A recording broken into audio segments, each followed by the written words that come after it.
prefeito, na lápide do prefeito Roberto Cláudio, a mensagem do 020/2014, datada dia 26 de maio,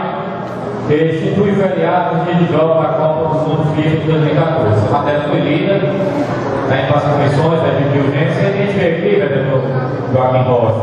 Debate nós do semestre da casa, fizemos a mesa pública mais uma vez, fizemos os setores produtivos e serviços, e a gente vai se debruçar mais com relação a essa mensagem,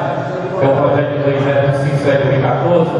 que é aqui, feriado da Copa do Mundo, dias úteis, a partir do meu dia são apenas 6 artigos, e eu acho que ficou, se não der nada outro, em todos os setores, Vossa Excelência, com prazer aqui, um momento oportuno, Joaquim. E dentro desse requerimento, nós já temos a oportunidade do ano, e achamos que na mensagem dos feriados, da parceria do Rio, vereador da nossa Teixeira, com relação a partir de dia, tem aqui um aspecto dentro desse requerimento que nós debatemos,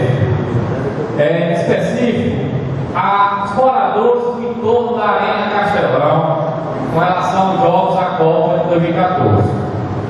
Eu fui procurado por uma pessoa que tem voto com a gente, vereador Joaquim Rocha, que é na área de Vossa Excelência, a gente até debatido no início da sessão, também puxei o debate com o vereador Cavaço Teixeira. Queria até que Vossa Excelência auxiliasse com relação a essas informações, certo? E diz que em torno de 6 horas antes da início da partida, fechar os acessos desses moradores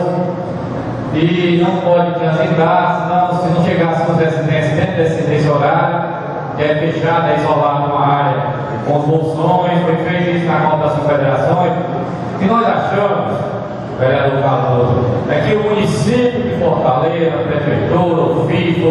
quem esteja promovendo o evento, tem uma contraprestação aos moradores daquela área, porque não é justo, nem todo mundo, vereador Joaquim Rocha, ali ao lado da Arena Castelão,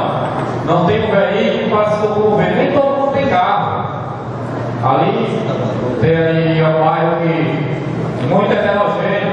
e tem essas diferenças, essas divergências. Então, o que é que nós achamos? É que a prefeitura forneça